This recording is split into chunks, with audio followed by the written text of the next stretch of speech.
muy bien, gracias a Dios. Pero el día que yo no esté nervioso, hermanos, por estar aquí, no subo. ¿Sí? Porque es una gran responsabilidad comentar la palabra de Dios, enseñar la palabra de Dios, porque es de Dios para nosotros. Entonces, yo espero que haya traído su Biblia, hermano. En realidad esta no es una predicación, hermanos. Vamos a tener un estudio. Y las predicaciones casi todo el tiempo se centran en una parte de la palabra, en unos versículos, en un capítulo. Pero las enseñanzas Dios nos trae para un lado, para el otro, desde Génesis hasta Apocalipsis. O sea, nos lleva a dar un paseo. ¿De acuerdo? Así, hablando en esos términos. Vamos a orar, hermanos. Vamos a orar para que Dios se glorifique. Yo le he estado pidiendo a Dios que pueda ir a hacer algo, y sé que lo va a hacer hoy, como todos los días que hay enseñanza, como todos los días que hay oración, que hay predicación. Y yo sé que lo hace, hermanos, de alguna manera lo va a hacer, lo testifiquemos o no lo testifiquemos, porque su palabra es viva, ¿de acuerdo? Y es eficaz y produce fruto, hermanos. Entonces vamos a orar. Padre, te adoramos y te bendecimos en esta hora. Te damos muchas gracias, Señor. Gracias por la bendición de estar en este lugar, Señor. Y gracias por la bendición de edificar nuestras vidas a través de tu palabra. El primer edificado soy yo, Señor. Pero también deseo que mis hermanos te conozcan a ti, Señor, a través de tu palabra, Señor, de esta palabra que vamos a enseñar, Señor, de estos textos que vamos a leer, Señor, que queden grabados en nuestra mente y en nuestro corazón. Y por sobre todas las cosas, Señor, que los pongamos por obra. A ti damos la gloria y la honra por siempre. Por Cristo Jesús. Amén y amén. Ahí está el tema, hermanos, si lo tiene la hermana por ahí. Los 7 yo soy de Jesús. ¿Sí? No voy a entrar directamente a ello, voy a hacer una introducción con un versículo que está en el Antiguo Testamento. Si quiere, vaya buscando por ahí, Daniel 11:32. Y luego ya Dios nos va a permitir, hermanos, hilar, compaginar, unir con el Nuevo Testamento, porque el Nuevo Testamento está completamente ligado al Antiguo. No podemos separarlos, se separan por las épocas, pero no por la enseñanza y no por la palabra. Dice la palabra de Dios, ¿ya lo tienen, hermanos? Sí, mire, en un estudio, si usted no trae Biblia, júntese con alguien que traiga Biblia.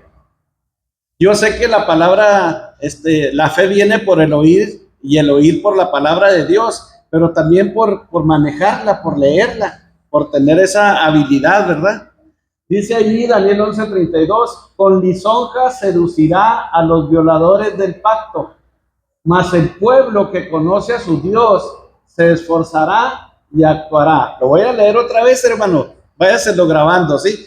Me da mucho gusto que Lisa haya leído Efesios 5, porque Efesios 5 nos dice, mirad con diligencia cómo andan, hermanos, cómo andamos, no como necios, sino como sabios, ¿sí? Y luego dice que los días son malos, entonces no estamos tan alejados de esa palabra, porque en ese tiempo los días también eran malos. Y ahora a lo mejor podemos decir que están peores, ¿no? Todo el tiempo han sido malos desde que el pecado entró en la vida del hombre. ¿De acuerdo, hermanos? ¿Sí? Dice, con lisonjas seducirá a los violadores del pacto. Y luego hay una segunda parte. Mas el pueblo que conoce a su Dios se esforzará y actuará. Este versículo, hermanos, quedó ahí plasmado porque había un problema. Ustedes que leen la Biblia, nosotros que leemos la Biblia, recuerden que Israel se dividió en dos, reino del norte y reino del sur. Entonces había un conflicto, una guerra. ¿Por qué motivo se separaron? Pues por los motivos que ahora las familias se dividen, los gobiernos se dividen, la gente se separa, etcétera, etcétera. No vamos a entrar mucho en eso porque lo importante viene más adelante. Entonces dice, con lisonjas seducirá. ¿Qué quiere decir eso, hermanos? Quiere decir, hermanos, que el engaño del enemigo de nuestras almas no nos va a engañar con algo que nosotros ya conocemos, nos va a engañar con algo que nosotros ignoramos, o sea, que nosotros no vemos. Y si lo vemos, no tenemos la capacidad para discernir de quién viene, si viene de Dios o viene del diablo. Por eso dice ahí, con lisonja seducirá a quienes, a los violadores del pacto. ¿Quiénes son los violadores del pacto? Los violadores del pacto es aquella gente que una vez conoció a Dios y que ahora está alejada de Dios. Esos son los violadores del pacto.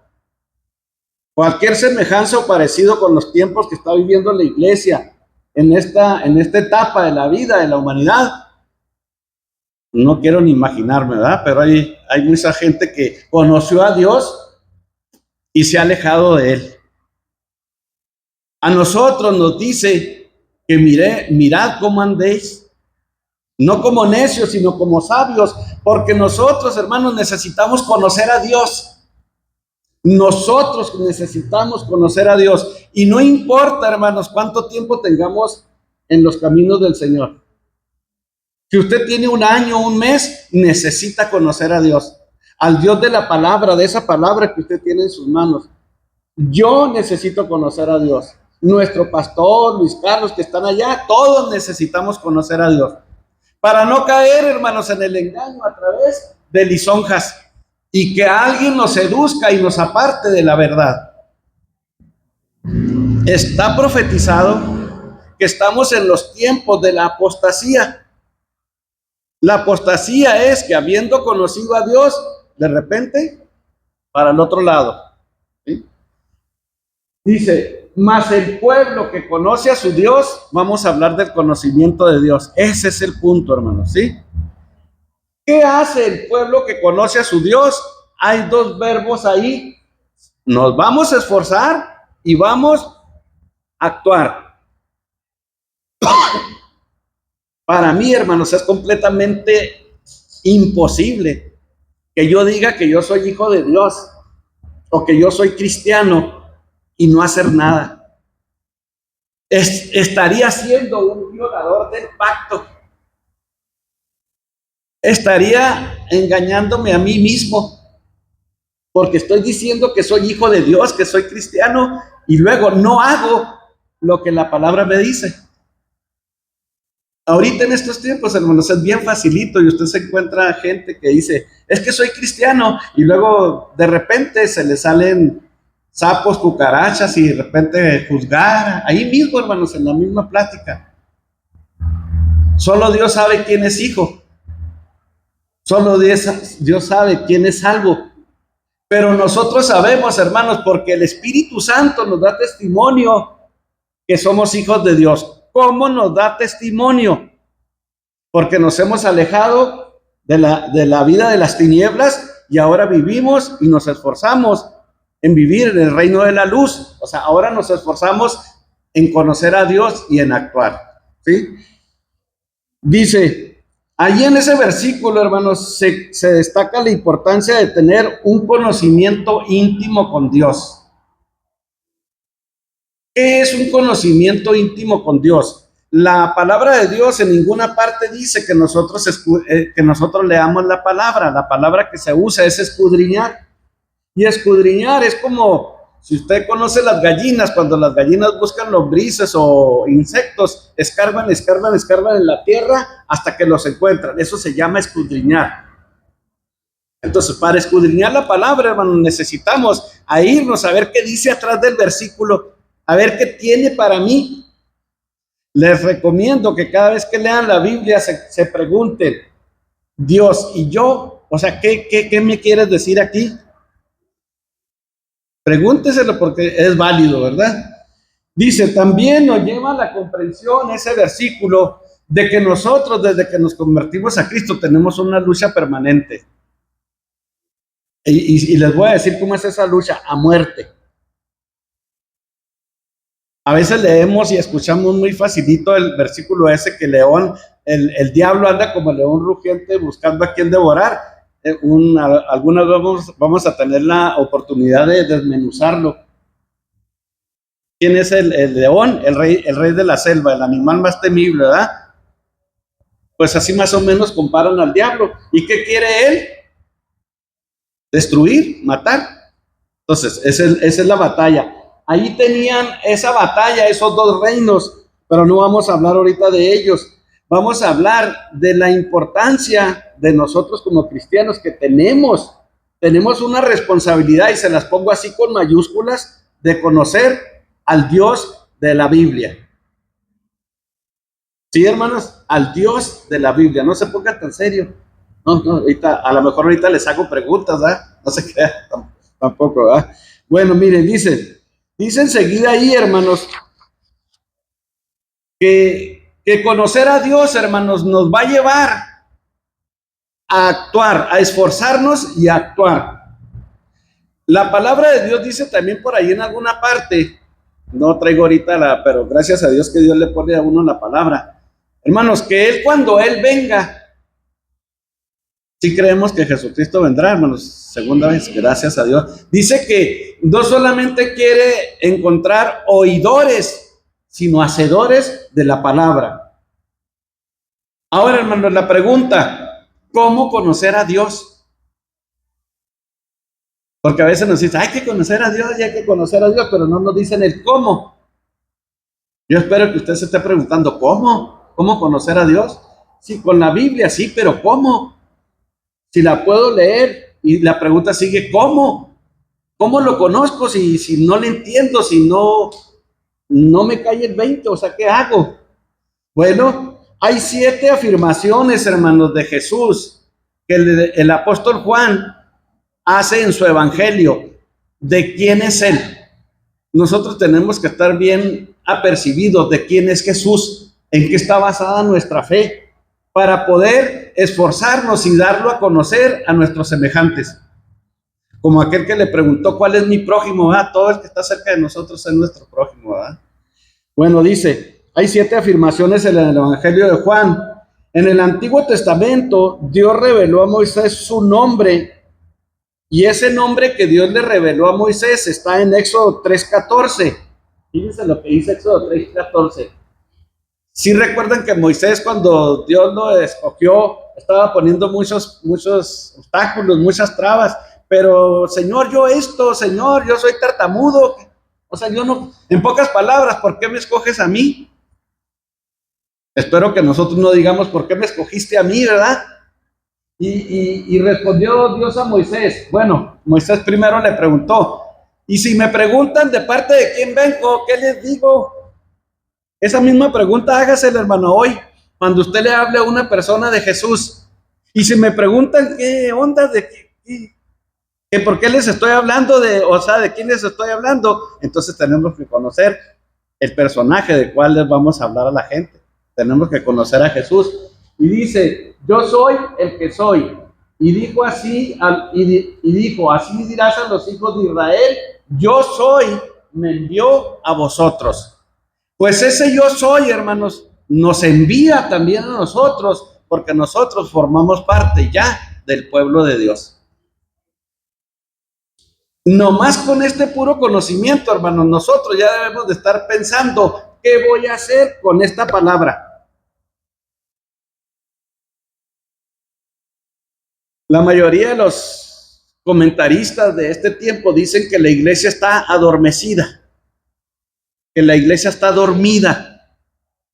Porque antes, hermanos, la iglesia andábamos en los parques, en las plazas, en las calles, predicando el nombre de Jesucristo. Y ahora es raro que la iglesia, estoy hablando de la iglesia en general, ¿verdad? Que la iglesia de Jesús en Chihuahua salga a predicar el evangelio, a dar a conocer las buenas nuevas de salvación. Amén. Bueno, ahí eso es lo que le dijo Dios a Moisés. En el Nuevo Pacto, hermanos, que es el Nuevo Testamento, nos menciona quién es Jesús, en donde afirma su deidad y en donde se identifica a él como el mismo Dios. El primer yo soy, hermanos, el primer yo soy, está en Juan 8. Si trae su Biblia, Juan 8, 25 al 51. Claro que no lo vamos a leer todo, vamos a ir leyendo algunas partes. Fíjense lo que dice, hermanos. Juan 8, 25. Sí, no importa. El primer yo soy, dice Jesús, yo soy el pan de vida. No les digo que Él es el pan de vida para que nos dé hambre física, sino es el pan espiritual que bajó del cielo, hermanos, para salvarnos. Juan es 6, hermanos, es 6, perdón. Juan 6, 25 al 51. Pues luego, hermanos, háganme una seña. Sí, o sea, no hay problema. Juan 6, 25 al 51. Fíjense lo que dice allí. Y hallándole al otro lado del mar, le dijeron, Rabí, o sea, maestro, Jesús, ¿cuándo llegaste acá? El que sigue, hermano. Respondió Jesús y les dijo, de cierto os digo, que me buscáis no porque habéis visto las señales, sino porque comiste el pan y os saciasteis. Dígale, hermano.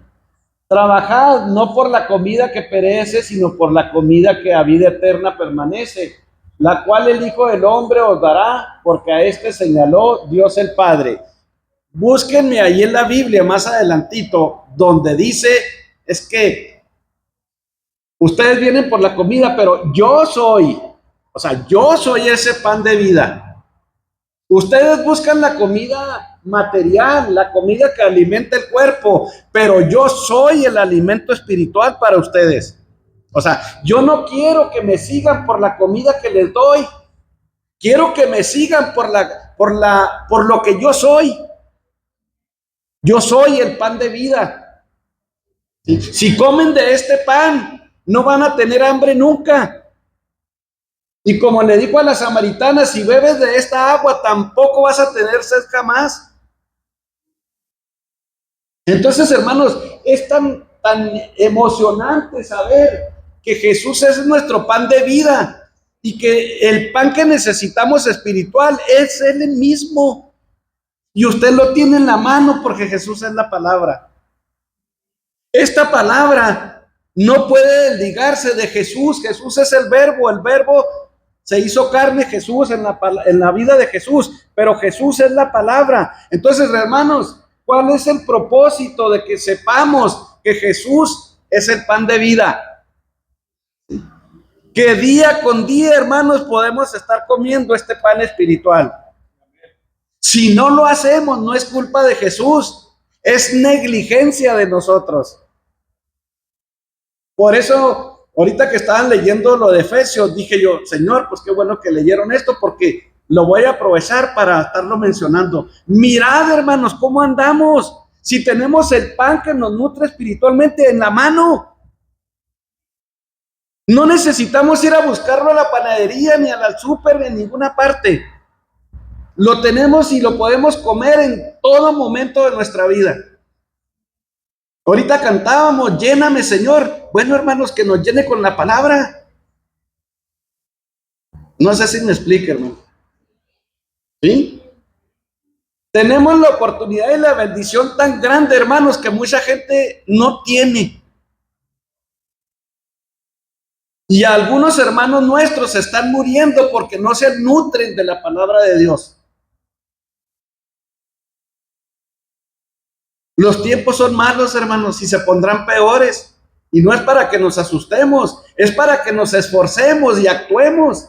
Es muy diferente según lo que dice Daniel.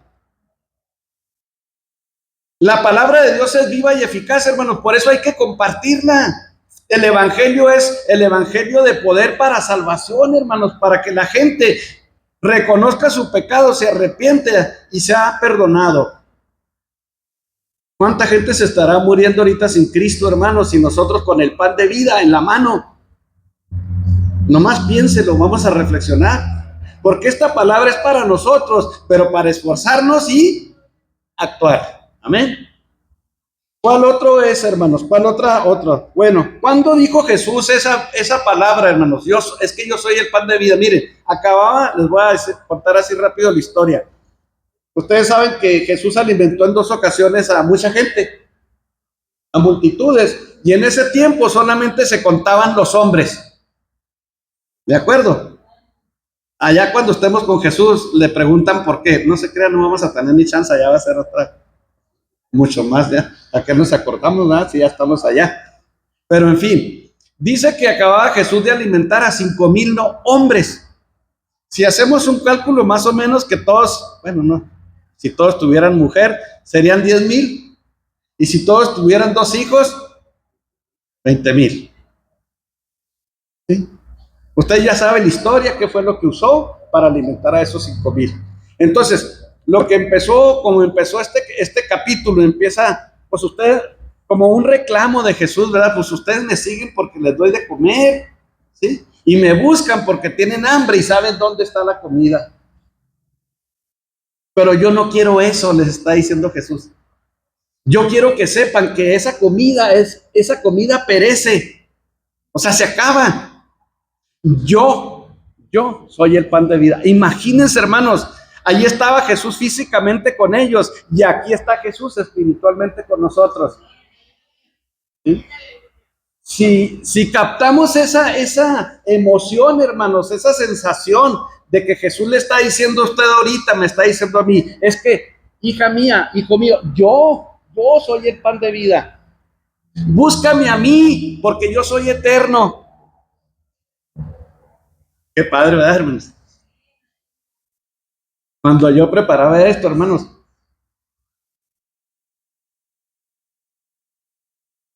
Dios obra, hermanos. Mire, el segundo es, yo soy la luz del mundo. Juan 8:12 y Juan 9:15. Búsquenlo, hermano.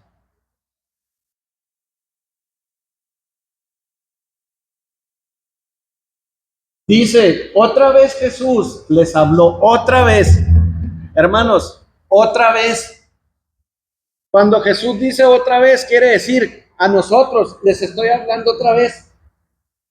Porque somos sus hijos, ¿no, hermanos? ¿Sí? Sí, hermanos. Entonces nos está diciendo, otra vez te voy a decir esto. Bueno, allá les dijo, porque se trataba de comida, yo soy el pan de vida, y aquí nos dice, yo soy la luz del mundo. En Mateo 5 dice, ustedes son la sal de la tierra, ustedes son la luz del mundo. Nosotros somos la luz del mundo por Cristo, hermanos. ¿A quién le corresponde ahorita alumbrar la oscuridad de las tinieblas de la gente? A nosotros, hermanos. Yo soy la iglesia. Mi hermano Rafa es la iglesia. Todos los que estamos aquí somos parte de la iglesia de Jesucristo. Ahorita, bueno, anoche que oraba, yo le pedía por nuestro hermano Rodolfo y por Luis Carlos, porque hermanos, conocer a otros hermanos de otras partes también le llena a uno mucho la vida. ¿Sí? Porque a veces pensamos que nomás nosotros somos cristianos, ¿verdad? Pero hay que abrir el abanico, hermanos. Hay que saber que ahorita hay muchas partes del mundo donde están haciendo esto mismo que nosotros, ¿verdad? Entonces Jesús les dijo, yo soy la luz del mundo. Y fíjense lo que dice enseguida. El que me sigue, ¿qué dice? Entonces, hermanos, ¿cuál es el antídoto? ¿Cuál es la respuesta para no andar en las tinieblas? Pues seguir a Jesús, hermanos. Porque a veces hay expresiones entre nosotros hasta que yo creo que ofendemos a Jesús. Es que ya me trae el enemigo. ¿A quién está siguiendo? Si estás siguiendo a Jesús, el enemigo no te puede traer desde el chongo. Eso es imposible. Él es, hermanos, la luz del mundo y por lo tanto nosotros nos ha dado la bendición de también ser la luz del mundo. ¿Cómo se disipan las tinieblas? Se los puedo ilustrar. Usted apague la luz de su recámara completamente y entre usted, entre y prenda una vela y verá cómo conforme va avanzando se va disipando la luz del mundo, por donde usted va, digo, las tinieblas, por donde usted va caminando. Fuera bueno que cuando entráramos se iluminara sin necesidad de foco toda la recámara, ¿verdad? Pero nosotros somos la luz del mundo en el sentido, hermanos, de que poseemos la verdad de Jesucristo para ir a alumbrar las mentes que están llenas de pecado de las vidas.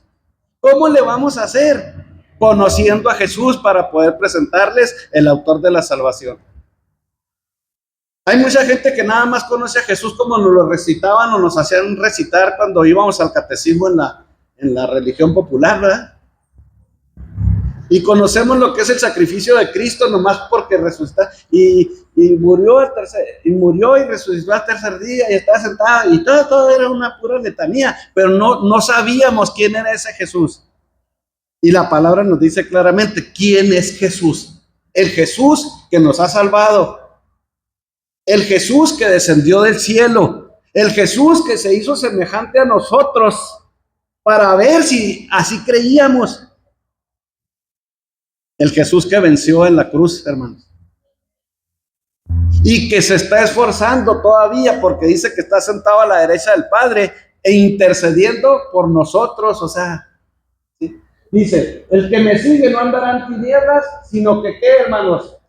Tendrá la luz de la vida. Hermanos, queremos andar en la luz, sigamos a Jesús.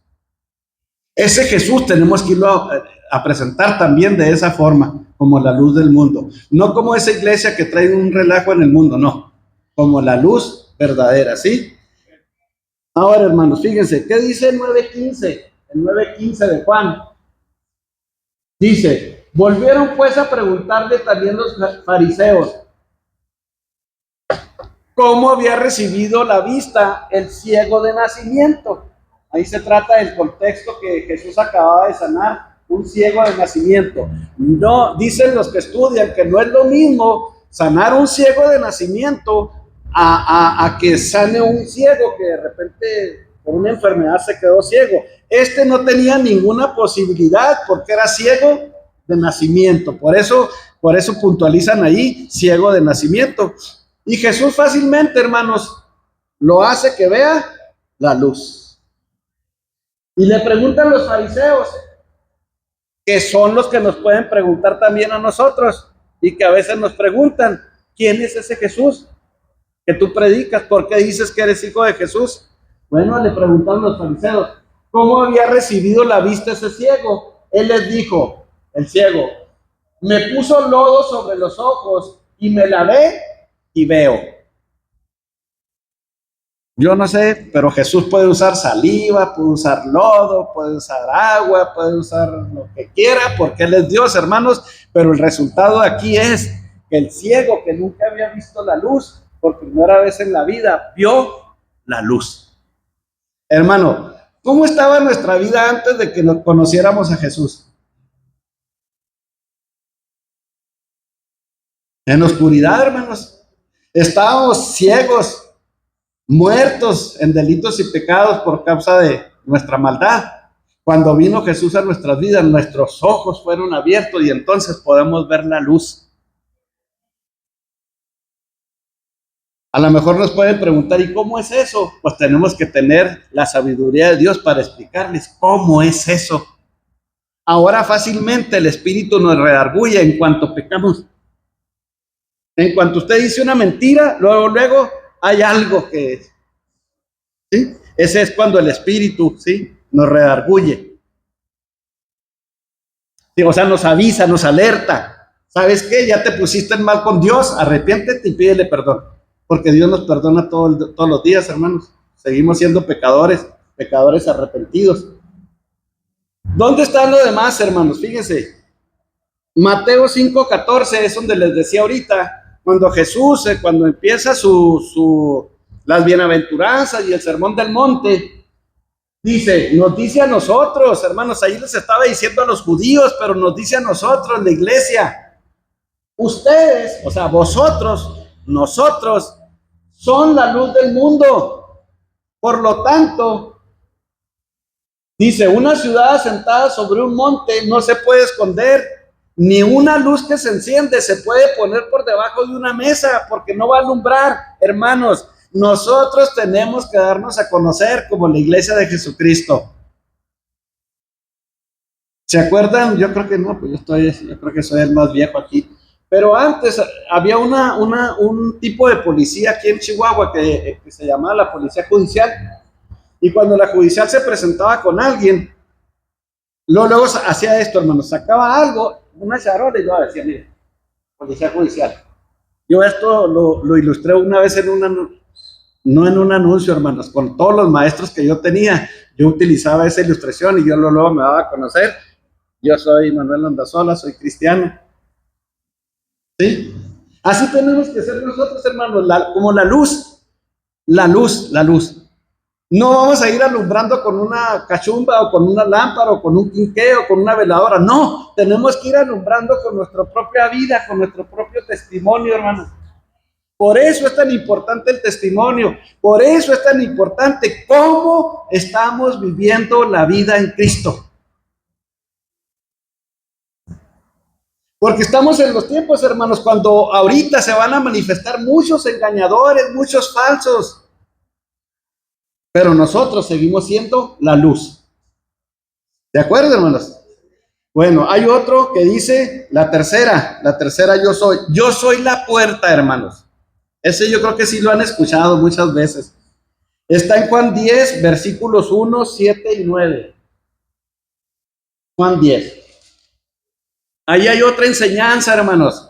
Cuando Jesús usa las palabras de cierto os digo, quiere decir, escúchenme, pongan atención, abusados, ¿sí? Capten lo que les estoy diciendo. No se me pongan a pajarear, no. De cierto les digo. O sea, diciendo, esto es verdad, de cierto os digo. El que no entra por la puerta en el redil de las ovejas, sino que sube por otra parte, dice, ese es ladrón y salteador. El que sigue, hermana, es el 7. Volvió pues, no sé si ya captaron el patrón de los yo soy. De cierto les digo, oigan, yo soy. Aquí dice, volvió pues a decirles, insistía Jesús, claro. Jesús nos insiste cada día, hermanos, a través de su palabra, que lo conozcamos a Él, el único Dios verdadero. Por eso ahí dice, volvió pues Jesús a decirles, de cierto os digo, abusados hermanos, yo soy la puerta. Primero les empezó a ilustrar, la iglesia de Dios siempre ha sido ilustrada como un rebaño de ovejas, hermanos, de borreguitas.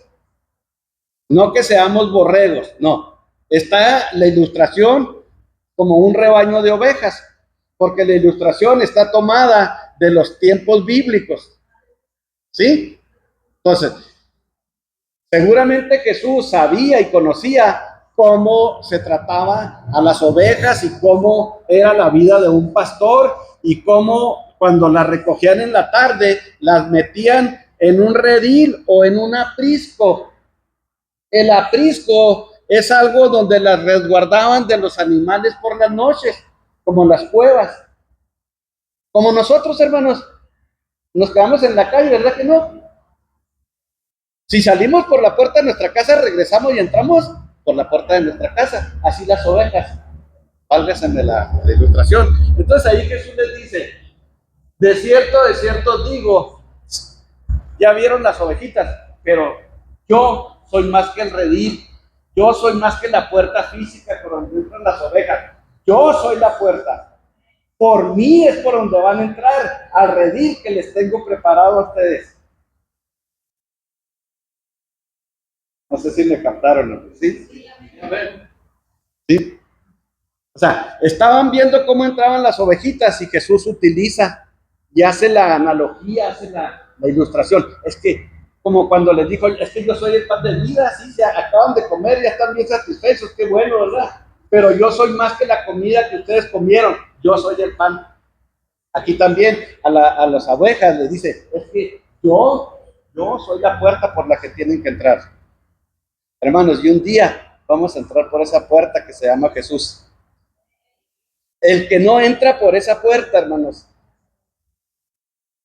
o los falsos o los engañadores, nunca van a poder entrar por esa puerta que se llama Jesús. Porque hay una falsa creencia, hermanos, y tenemos que estar apercibidos nosotros los cristianos, de que ahorita todo el mundo se puede decir pastor, apóstol, profetas y un montón de cosas, cuando la palabra de Dios enseña la verdad de otra manera. ¿Sí? Entonces Jesús les dijo, yo soy la puerta de las ovejas. ¿Qué más, hermanos? Fíjense, solo a través de Jesús podemos entrar al reino de los cielos. Solo los que somos salvos tenemos la esperanza de la vida eterna. A ver, hermanos, les voy a hacer una pregunta, no como examen, para reflexionarla. ¿Cuándo comienza la vida eterna, hermanos, para nosotros, los cristianos? ¿Pueden participar, hermanos? Pues esto no es rígido, es de edificación. La vida eterna, hermanos, para nosotros los cristianos es desde el momento en que recibimos a Jesús, confesamos que Él es nuestro Dios, nuestro Señor y Salvador, y empezamos a vivir la vida eterna aquí. Pero un día, hermanos, un día se va a cumplir que vamos a estar allá con Él, pero reinando y viviendo una vida por toda la eternidad. Hay muchas cosas, hermanos, que necesitamos no solamente leer, necesitamos creer lo que estamos leyendo.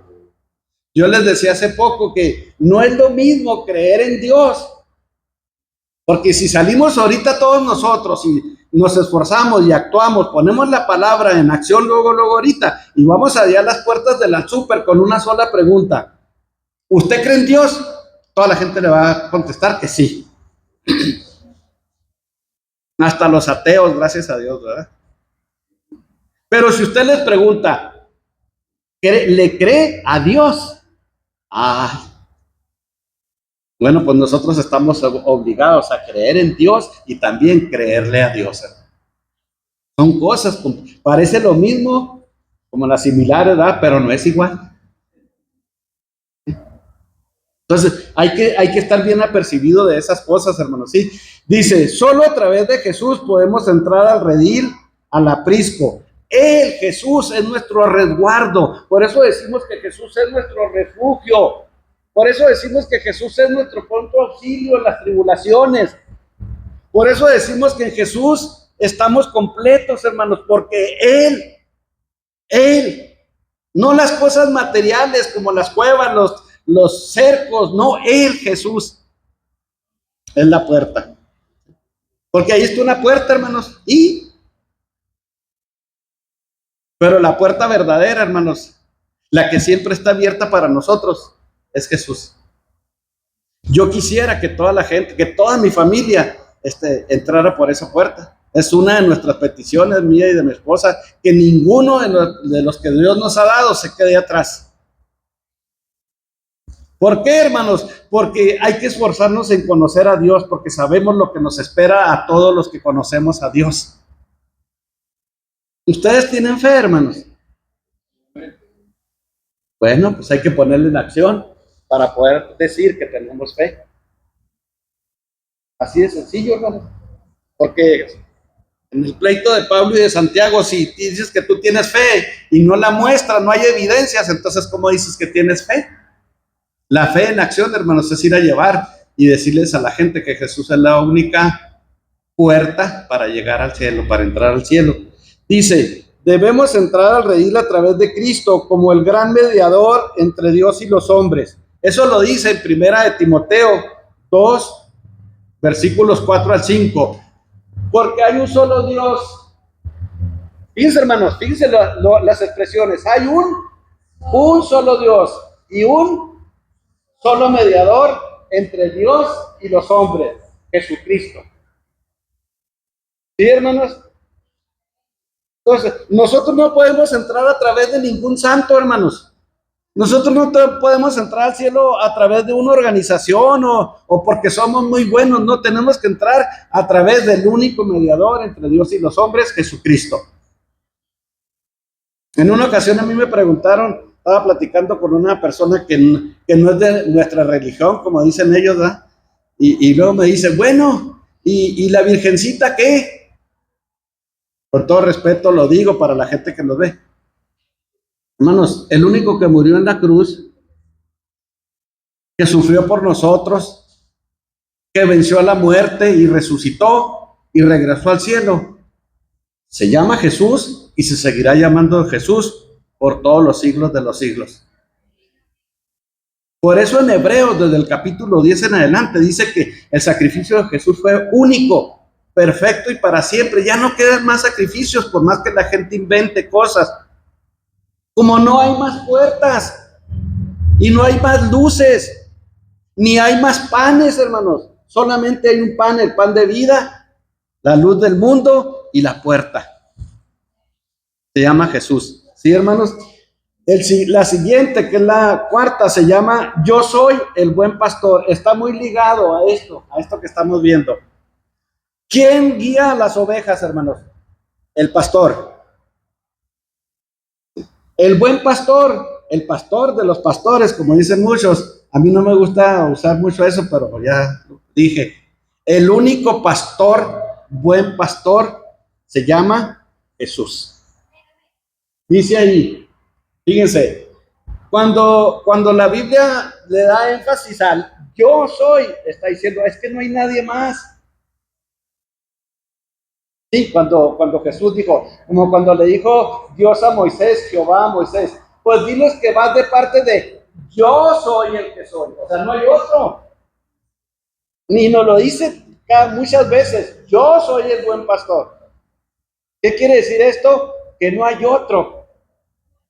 Los que desempeñan el ministerio pastoral son pastores terrenales, pero Él está por sobre todas las cosas. Él es el ejemplo supremo de alguien que pastorea, de alguien que cuida, de alguien que guía, de alguien que protege. Por eso Jesús le llegó a decir al Padre, es que yo no quiero que ninguno de los que me has dado se pierda, sino que yo quiero que donde yo estoy, todos los que tú me has dado, Padre, también estén. Hermano, no siente algo. O sea, es el deseo de ese buen pastor, hermanos. Dice, yo soy el buen pastor. Y fíjese, hermano, fíjese los límites del amor de ese buen pastor. El buen pastor su vida da por las ovejas. ¿Cuál es el límite? Hasta la muerte. O sea, Él va a luchar porque nosotros estemos allá con Él un día en ese huerto, en ese paraíso, aún con su propia vida. Bueno, pues ese pastor, ese buen pastor, ya dio su propia vida para que nosotros tengamos esa esperanza, hermanos. Hermanos, cuando la palabra se toma así, hermanos, y vamos así por partes, yo me gozo, hermanos. Yo no hay que hacer, no hay cómo darle gracias a Dios por lo que Él hace conmigo y por lo que hizo un día. Nada más piense usted, piénselo, hermanos, se vale. Todavía no nos cobran impuestos ni aranceles por pensar, ni por reflexionar. Pero piense un poquito, cuando ese buen pastor a usted lo llamó y se manifestó a usted, aunque usted no lo haya visto, pero piénselo. Piense de dónde lo sacó. Piense cómo hasta ahorita nos ha guardado, nos ha preservado. No importa que vengan enfermedades, problemas y todo eso, el buen pastor siempre va a estar con nosotros y cuidándonos a nosotros. Tribulaciones, angustias, enfermedades, muertes. ¿Cuál es el problema? El apóstol que lo entendió y dio su vida por la obra de Jesucristo, el apóstol Pablo, por eso llegó a decir, para mí el vivir es Cristo, sí, porque mientras esté en este estuche, voy a servirlo en todos los aspectos, hermanos, sí, pero el morir es ganancia. Quiere decir, hermanos, que el morir es mucho mejor que seguir existiendo así, si Dios ya ha cumplido el propósito que tiene para con nosotros. Si lo entendemos así, entonces la palabra de Dios, hermanos, Va a ser como miel, si usted ha leído por ahí el Antiguo Testamento, en nuestra boca. La vamos a saborear y nos va a saber dulce, hermanos, ¿sí? ¿Qué más dice, hermanos? Fíjense, yo soy el buen pastor. Déjenles comento aquí algo. Jesús como el buen pastor, manifestando su amor y su cuidado por las ovejas, protegiendo a su rebaño, dispuesto a dar su vida por sus ovejas. En el versículo 11 lo dice. Fíjese, el buen pastor está dispuesto a dar su vida por las ovejas. En el ejemplo de Jesús como el buen pastor, si yo fuera pastor, hermanos, no lo soy, ¿verdad? Pero si yo fuera pastor, si Dios me hubiera puesto ese anhelo de obispado y me hubiera confirmado en un llamamiento, mi responsabilidad, hermanos, es del tamaño de lo que dice ahí, por ustedes. Yo tendría como pastor puesto por Dios, llamado por Dios, equipado por Dios. O sea, no está de adorno esa escritura, hermanos. Yo tendría que estar dispuesto a dar su vida por cada uno de ustedes, aquí, físicamente, hermano. Tendría que luchar con los que están enfermos. Tendrían que luchar con los que están necesitados. Tendría que estar con los que están bajos en las finanzas, en tierras, en sus negocios. Ese es el buen pastor aquí en la tierra. La ilustración es Jesús como el buen pastor. No sé si me expliqué, hermanos. ¿Sí? Entonces, cuando veamos a nuestro pastor y a los pastores que conocemos, hermanos, lo único que nos queda es orar por ellos, hermanos. Porque a ellos Dios les va a pedir cuenta de las ovejas que el Padre puso bajo su cuidado. Esto es nuestro aprisco, hermanos. Esto es nuestro redil. Cuando entramos por ahí, nada más recuerde que esa puerta está físicamente, pero que simboliza la puerta que es Jesús. Y cuando entramos aquí, Jesús mismo viene con nosotros, hermanos, porque por la fe mora en nosotros y está con nosotros. Por eso entramos todos por la misma puerta. Dicen que las ovejas, natural, por donde brinca una, brincan todas. Hermanos, la ilustración es que nosotros sabemos por cuál puerta entramos y por allí entramos todos. Sí, me captan, hermanos, sí. Entonces, hermanos, eso nos hace despertar nuestro anhelo de esforzarnos y dar a conocer el nombre de Jesucristo, hermano. Si no, no tendría razón, ninguna razón de estar viendo quién es Jesús, de conocerlo a él, hermano, ¿sí? Entonces dice ahí enseguida, las iglesias de Dios en el mundo es como un rebaño de ovejas, era lo que les podía decir ahorita. Nosotros, hermanos, no se asuste, todos los días, desde que nos convertimos en hijos de Dios, en la iglesia de Jesucristo, estamos expuestos a todos los peligros que puedan existir en el contexto donde nos movemos, nosotros. A engañadores, a defraudadores, a traicioneros, a fraudulentos, ¿sí? A todo estamos expuestos. ¿Por qué? Porque ¿quién va a querer perder clientes? Como todos nosotros que los perdió Satanás, ¿verdad? Y nos ganó Jesucristo.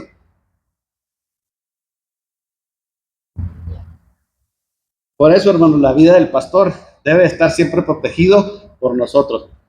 Cuando dice que el pastor conoce a sus ovejas y las ovejas lo conocen a él y le siguen, hermano, todo eso ilustra el buen pastor, todo eso, todo eso.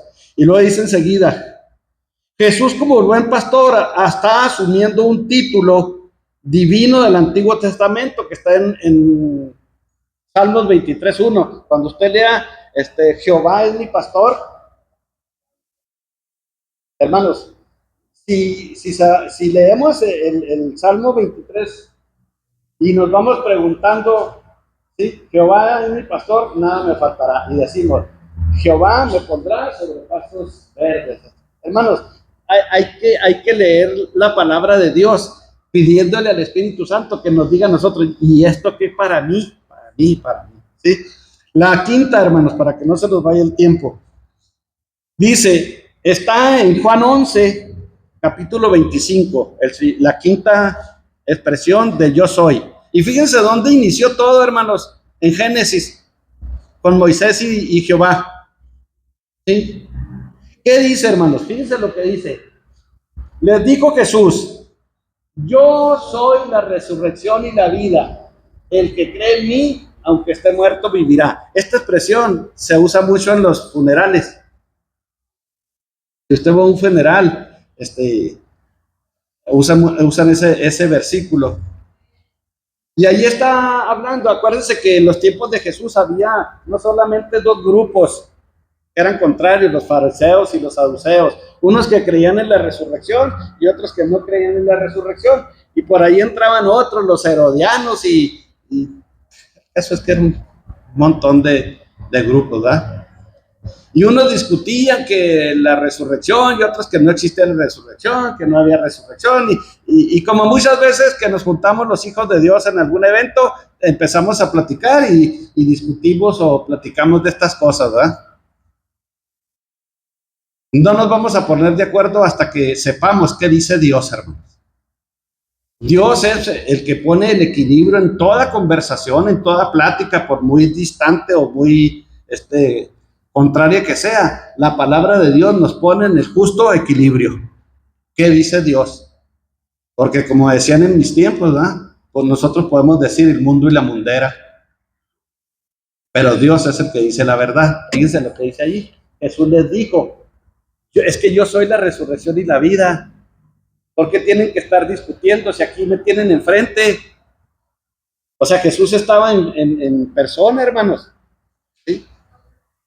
De cuenta que ustedes están discutiendo los de aquí con aquellos 4, con nosotros aquí, y bueno, con nosotros 5, y que ustedes dicen que no existe la resurrección, y nosotros decimos que sí existe la resurrección. Y nos lanzamos piedras, no, porque gracias a Dios no hay, ¿verdad? Pero nos lanzamos preguntas y ofensas y que tú, que esto, todo. Y luego se presenta Jesús. Y así tranquilo, manso y humilde, como él le dijo: pues ¿para qué discuten y no se van a ganar nada?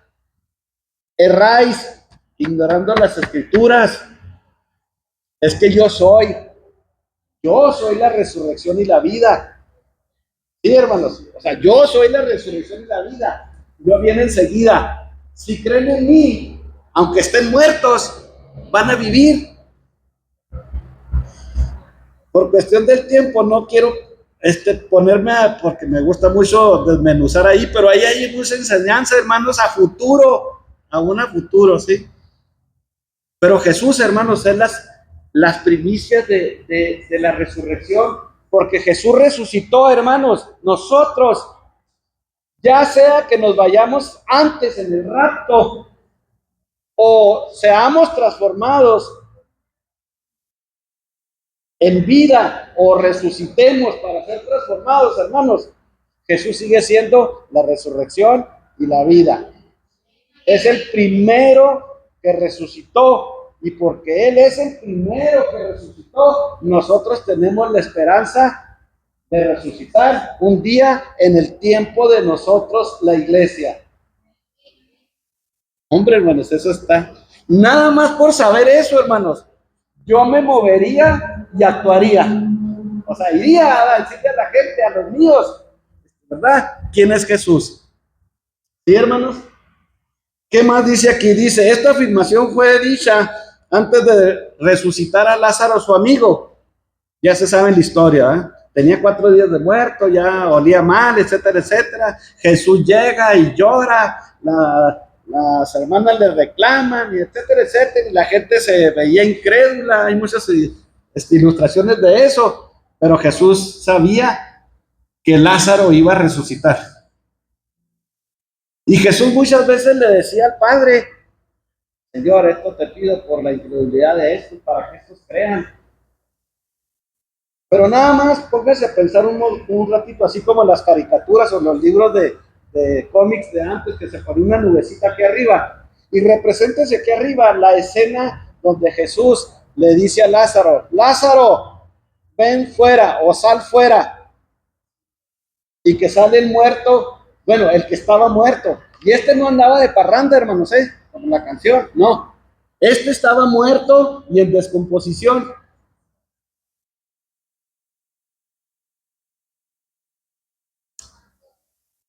Nosotros vamos a ser resucitados, hermanos. Yo tengo, si me voy antes, creo que ustedes, pues sí, fácil, ¿no?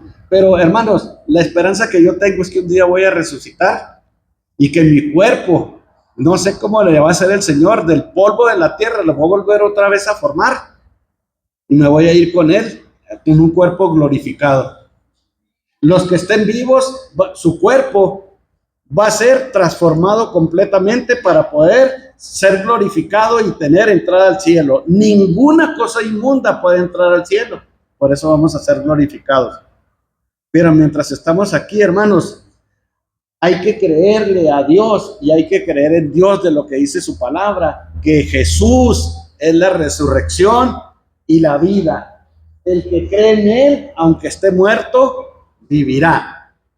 Hermanos, esa es una afirmación positiva. No es a ver si sucede.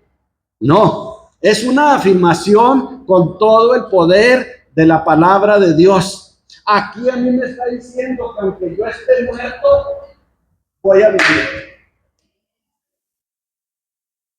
Dice Matthew Henry, hermanos, por ahí, él es un comentarista, que entonces la muerte, si sabemos esto, hermanos, entonces la muerte para nosotros no debe de darnos miedo, porque sabemos que de alguna forma, estando muertos o estando vivos, Dios nos va a transformar o nos va a resucitar, hermanos, cualquiera de las dos cosas. El caso es que va a hacer algo con nosotros para irnos con Él. ¿Sí? Entonces, dice Matthew Henry que entonces, ¿por qué nosotros le tenemos tanto miedo a la muerte? Que para nosotros los creyentes debería de ser tan simple y tan sencillo como cuando nos vamos a acostar, quitarnos esta ropa y ponernos la pijama e irnos a dormir tranquilamente. ¿Tiene sentido, hermanos? Claro que tiene sentido. ¿Por qué tenerle miedo a la muerte si Jesús ya la venció resucitando? Nosotros también vamos a vencer a la muerte por Cristo, hermanos, resucitándonos. Es exactamente lo mismo, hermanos. No más que el poder de la vida está en Jesús, hermanos. El poder de la resurrección. Hermanos, hay una enseñanza ahí. Es que estoy viendo el reloj. Hay una enseñanza ahí que dice que ese mismo poder, hermanos, que resucitó a Jesús de los muertos, lo tenemos nosotros. Ese será otro tema, hermanos.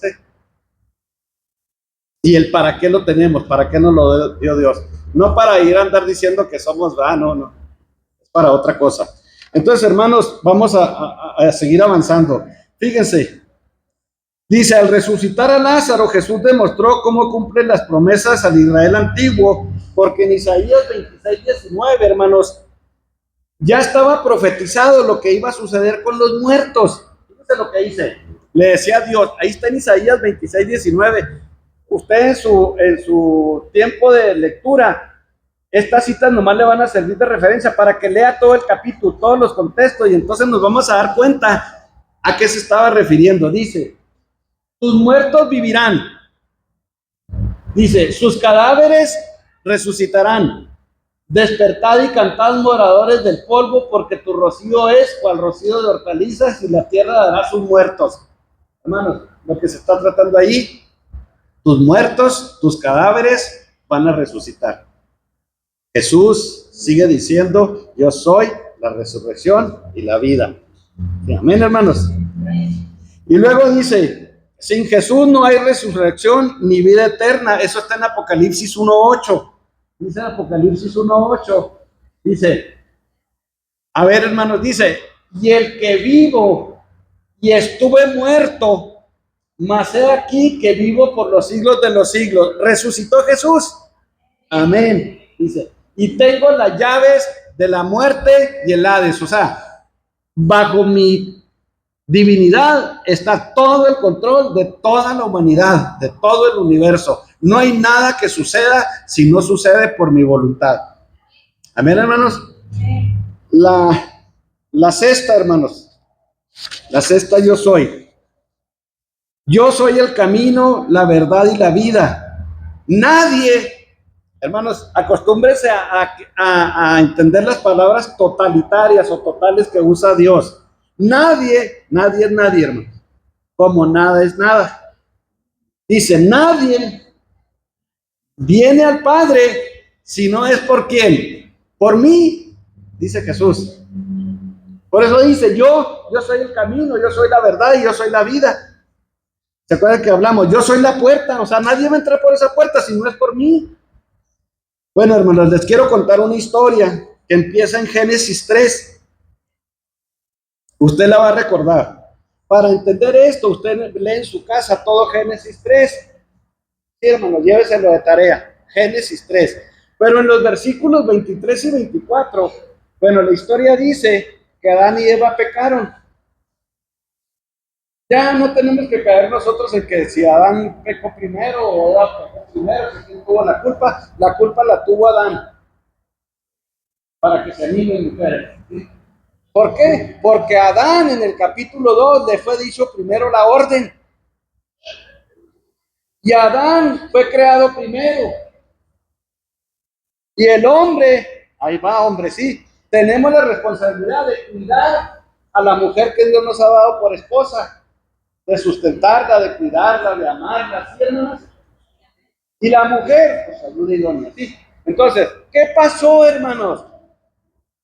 Miren, fíjense, ¿qué pasó cuando Adán y Eva comen de ese fruto?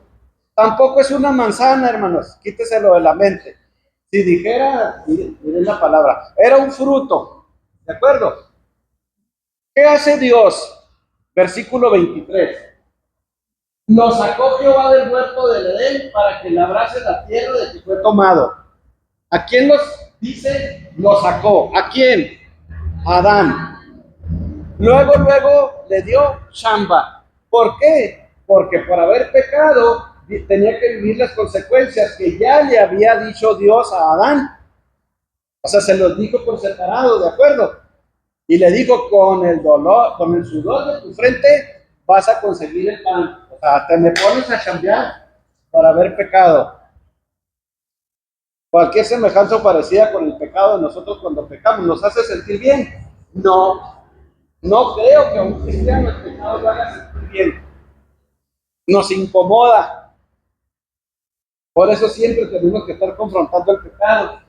Y luego dice el 24, dice, echó pues fuera al hombre y puso al oriente del huerto del Edén querubines y una espada encendida que se revolvía por todos lados para guardar el camino del árbol de la vida.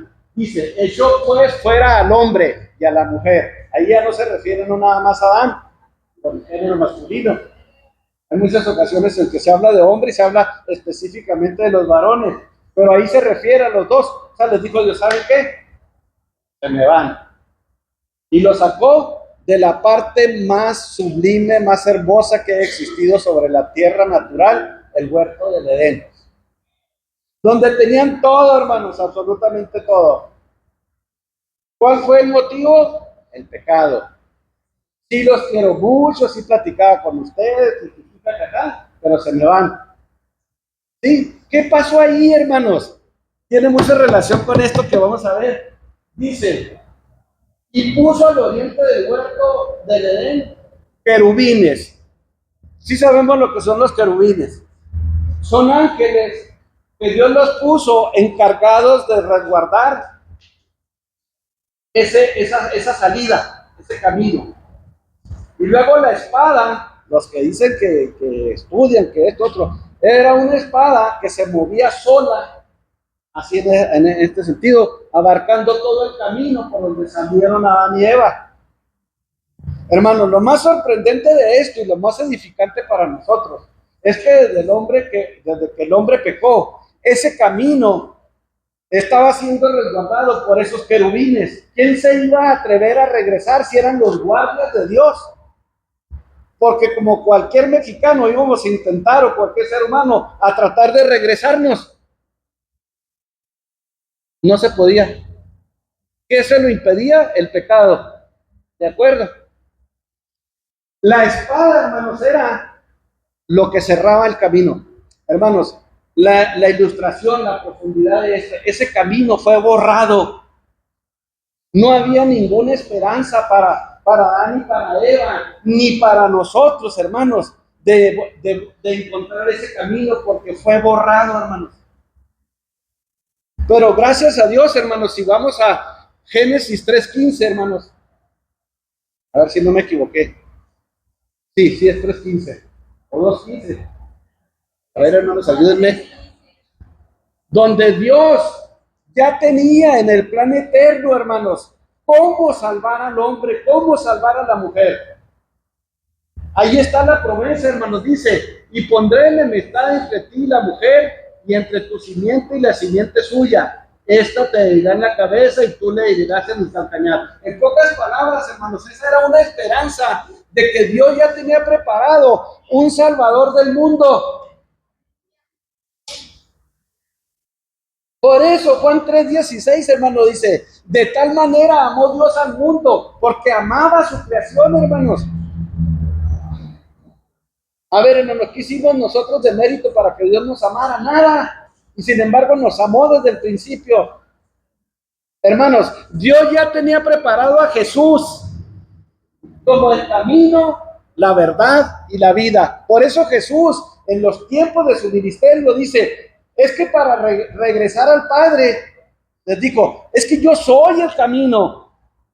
¿Cuál camino, hermanos? Aquel que se menciona en Génesis 3:24. Oh, sí, hermanos. Y dice que bueno es Dios, hermanos. A mí ya me tenía preparado a Jesús como el camino. Pónganmelo del camino, hermano. Juan 14:6. Dice, Jesús le dijo, ¿a quién le dijo? A Tomás. Ahí está platicando con Tomás y los apóstoles. Y luego les dice Jesús, es que a donde yo voy, pues no pueden ustedes venir ahorita, porque yo voy a otra parte. Y luego le dice Tomás, pues muéstrenos entonces el camino para cuando sea chance de nosotros, pues ir nosotros, ¿verdad? Fíjense, hermanos, fíjense. ¿Cuál sería la emoción de Tomás, hermanos? Que Jesús, el Jesús que habían dado todo el tiempo con ellos, el Jesús resucitado, hermanos, le dijo, es que Juan, tú, Tomás, yo soy el camino. Conocía Jesús la palabra, pues si él era la palabra, hermanos. Sabía que aquel camino lo habían resguardado querubines y la espada. Entonces, hermanos, ahora no se necesita buscar ese camino, se necesita buscar a Jesús para regresar al cielo. No hay otro camino, hermanos. Si lo cree, alabe a Dios, porque no hay otro camino. Por eso Jesús les dice, es que yo soy el camino. No hay otro camino. Aquel camino se perdió por el pecado de Adán y Eva. Por eso dice que Jesús es el segundo Adán. El Adán que nos va a guiar a la tierra prometida, hermanos. El Adán que nos va a regresar, no por un camino que se perdió en aquella ocasión, sino por un camino que es una persona. Se llama Jesús y es Dios, hermanos, ¿sí? Entonces, hermanos, tenemos que entender todo esto muy bien. Fíjese, los ensacó del huerto, puso querubines, puso Dios una espada, el camino fue borrado, fue cerrado, resguardado para que no regresara el hombre ni la mujer. Pero Dios, hermanos, que lo ama a usted y me ama a mí, tenía algo mucho mejor que aquel camino de tierra o de hierba, como fuera. Por eso dice, yo soy el camino y yo soy la verdad. La verdad es la palabra, hermanos. Por eso cuando usted escuche, y conoceréis la verdad, se está refiriendo, conozcan a Jesús. Conoce a Jesús. Conoceréis la verdad. Jesús es el que nos hace libres. La palabra es la que nos hace libres. No se trata de una libertad como muchos lo tienen y la convierten en libertinaje. No, se trata de una libertad de pecado, hermanos. Que ya el pecado no se enseñorea más de nosotros.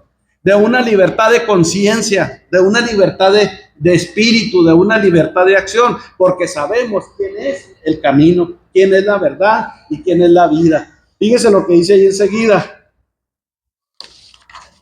Solo en Cristo hay salvación, porque dice que nadie va al Padre si no es por Él, dice en Hechos 4:12. Será el camino, hermanos, dice que nadie va al Padre si no es por Jesús. Ese es el camino, hermanos, para cuando le pregunten. En Jesús tenemos la esperanza de estar en el lugar celestial, donde estaremos siempre con Él. Salmo 119:60, hermanos, dice que también Jesús es la verdad. La suma de tu palabra es verdad. Jesús proclama que Él es la verdad. En Juan 8:32, hermanos, ahí usted si lo está notando. Jesús nos confirma su identidad como la palabra de Dios y como el verbo de Dios. En Juan 1:1 y versículo 14, fíjense, dice, en el principio era el verbo, y el verbo era con Dios, hermanos, no se nos olvide, y el verbo era Dios, y el verbo sigue siendo Dios. ¿Sí, hermanos? Y luego dice enseguida, en el 14, dice, ya que el verbo fue hecho carne y habitó entre nosotros, y vimos su gloria, gloria como del unigénito del Padre, lleno de gracia y de verdad. Bueno, cuando se escribió eso, vivió en el tiempo de los apóstoles, Jesús, ¿verdad? Con los apóstoles y todo eso, por eso está escrito allí, y vimos su gloria. Nosotros tenemos la esperanza que un día vamos a ver la gloria de Jesús manifestada, hermanos. Ahí les va, como primicia, como dice, ¿verdad? La gloria que nosotros vamos a ver de Jesús, hermanos, es una gloria mucho mejor de la gloria que vieron los apóstoles. Porque vamos a ver a Jesús como el Rey de Reyes y Señor de Señores. Lo vamos a ver en todo su esplendor, tal como Él es. Nuestro hermano Rodolfo nos decía el otro día, en un domingo, que ahorita vemos como a través de un espejo, ¿eh? Pues ese día, hermanos, vamos a ver su gloria manifestada tal cual es, porque lo vamos a ver face to face, cara a cara. Hermanos, no se gozan. Hermanos, esto está bien padre. Y por último, hermanos, dice que yo soy el camino, la verdad y la vida. Jesús es el dador de la vida. Nos vamos a brincar esa partecita, pero porque era lo del camino. La última dice, yo soy la vid verdadera. ¿Por qué lo pusieron en este orden, hermanos? Porque la vid da frutos. Y un cristiano que no da fruto, hermanos, le puede suceder lo que la historia o lo que la narración de la parábola o de la enseñanza se seca y es echado en el fuego. Dice uno, ¿cómo, verdad? Bueno, dice, yo soy la vid verdadera y mi padre es el labrador. Fíjense lo que dice, hermanos. Aquí se resalta el poder sustentador de Cristo.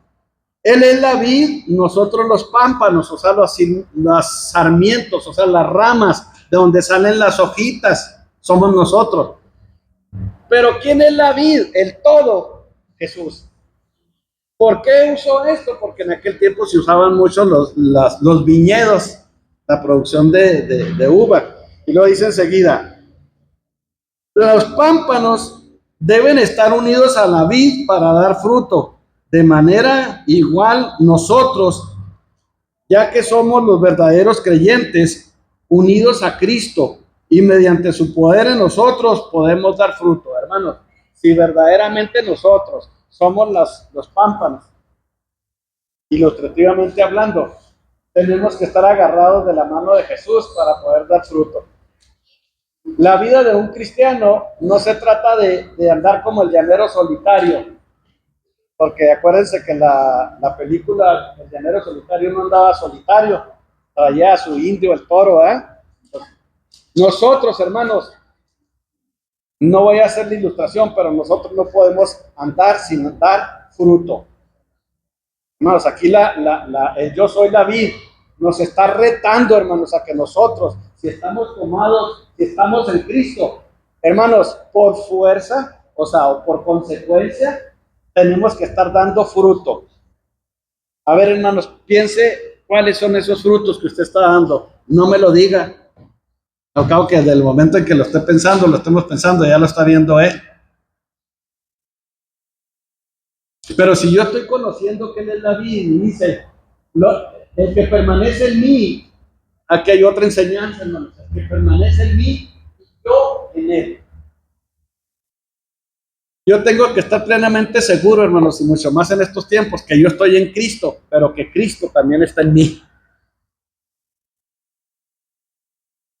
Que yo soy cristiano por Cristo, porque Cristo por la fe está en mí y yo estoy en Él. Se tiene que cerrar el ciclo, hermanos, en nuestra vida. Si no, podemos caer en la expresión fatalista que Jesús les dijo a aquellos discípulos que venían de echar fuera demonios y hacer buenas obras, y que les dijo: apartados de mí, hacedores de maldad, nunca los conocí. Qué tremendo, ¿verdad, hermanos? Una declaración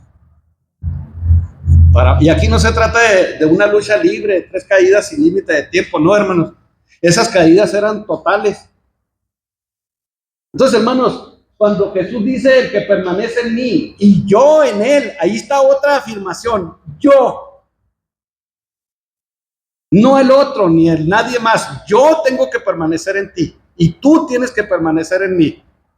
Aquí se trata de permanencia en Cristo. ¿Qué es permanecer en Cristo, hermanos? Pregúntenselo, pregúntenmelo, grítenmelo. Permanecer en Cristo, hermanos, es vivir una vida como la palabra de Dios lo dice. Fíjense lo que estoy diciendo. Vivir todo lo que dice aquí. Y no hay con que le digamos así: es que no se puede, Señor. Entonces, como padre nos va a decir: ¿cómo que no, desobediente? Y si Él murió por nosotros, hermanos, ¿qué no seremos nosotros parte del pueblo que conoce a su Dios y que nos vamos a esforzar y vamos a actuar, hermanos? Nada más pregúnteselo, porque con eso empezamos. ¿Qué no podremos nosotros, hermanos, dar fruto porque estamos unidos a Cristo espiritualmente, hermano? Pregúnteselo, pregúnteselo. No va a ser fruto que nosotros produzcamos, es un fruto que Cristo produce en nosotros, hermanos, porque Él es el que hace todo en nosotros. El que piensa que lo hace todo usted, se va a creer mucho y va a caer en la soberbia, en la vanagloria, y va a hacer cosas desagradables a Dios. Todo es por la obra redentora de Cristo en nosotros. Nuestro testimonio, hermanos, es lo que Cristo está haciendo y sigue haciendo en nosotros, no lo que yo estoy haciendo en Cristo. Es Cristo mi esperanza de gloria, hermanos. Necesitamos empezar a usar el lenguaje bíblico, hermanos, la enseñanza bíblica, lo que Dios nos está hablando a nosotros. Y ahorita, mañana yo les hablé de 7 yo soy. Ahora la pregunta obligada que usted se tiene que contestar en su casa, o si quieren, pues se la preguntar aquí: ¿quién es usted entonces? Para poder decir yo que yo soy un hijo de Dios, hermanos, tengo que estar viviendo eso, esa permanencia de Cristo en mí y yo en Él. La declaración que dice el Evangelio según San Juan, de que somos esos hijos de Dios, es por causa y obra de Jesús en nosotros, no porque nosotros lo pidiéramos o lo hiciéramos. Nosotros no tenemos esa capacidad, hermanos. Por eso se llama el Evangelio de Jesucristo.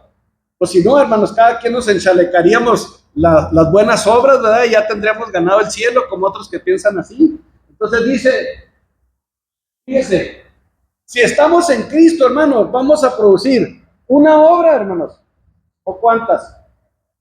A ver qué dice ahí. Hermanos, habla de cantidades. Por aquellos de los que nos conformamos con ir a hablarle a una persona al mes o al año, o esperar la Navidad para hablarle a la gente, o esperar Semana Santa, que porque son los tiempos adecuados, que la gente anda sensible. No, hermanos, así no obra Dios. Dios está con un poder por encima de todo lo que nosotros podamos sentir, pensar o creer. Él obra de la manera que Él es. Y si Él dice que si estamos en Él, nosotros, hermanos, sus hijos, vamos a llevar mucho fruto, no piense en una reja, hermanos, piense en un tráiler. ¿Por qué? Porque tenemos un Dios grande. Si no, pues si está pensando en un balde, en una bandeja de ese tamaño, estamos concibiendo el poder de Dios, hermanos. Dice ahí, mucho fruto. Hermanos, y con esto termino, la sentencia en ese mismo versículo. ¿Ya la encontraron? Dice, porque separados de mí, hermanos, otra palabra total, nada. Nada podemos hacer. Una vez hablándole yo a una persona de eso, me dijo así muy agresiva y no me dice, no, ¿cómo que no? Yo puedo hacer todo lo que me dé la gana. Pues sí, le digo, porque ahorita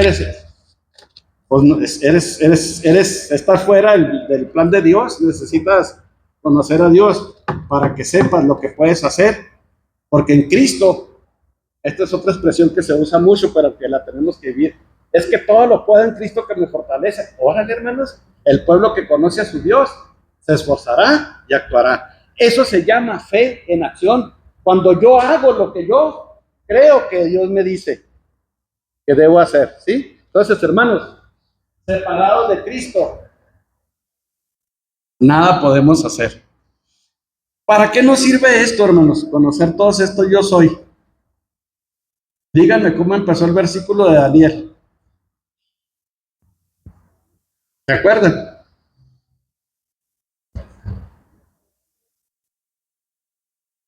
Con las lisonjas, con los violadores del pacto, y lo dice, mas el pueblo que conoce a su Dios se esforzará y actuará. Hermanos, si conocemos a Dios, ahí queda la enseñanza de parte de Dios. O sea, todo se resume en conocer a Dios, Jesús, y actuar. Si no actuamos, hermanos, ahora tampoco vayamos a actuar por miedo, hermanos. Tenemos que actuar por agradecimiento, por mandato de Dios, por obediencia, ¿verdad? Antes eran los sacrificios y Dios se hartó de los sacrificios. Dijo, sacrificios no quiero, quiero obediencia, porque es mejor la obediencia que los sacrificios. Entonces, vamos a hacer la obra que Dios nos ha encomendado. Ni siquiera tenemos que ir a buscar dónde están las obras, Él ya las preparó. Solamente hay que ir y hacer lo que Dios nos dice. No sé si les sirvió de algo, hermanos. Espero que sí, ¿verdad? Pero a mí esto me reta cada día y creo que de aquí, vamos a salir y vamos a hablarle a alguien. ¿Cuándo? Yo no sé, porque la palabra no es mía. Sí, la palabra es de Dios. Dios los bendiga.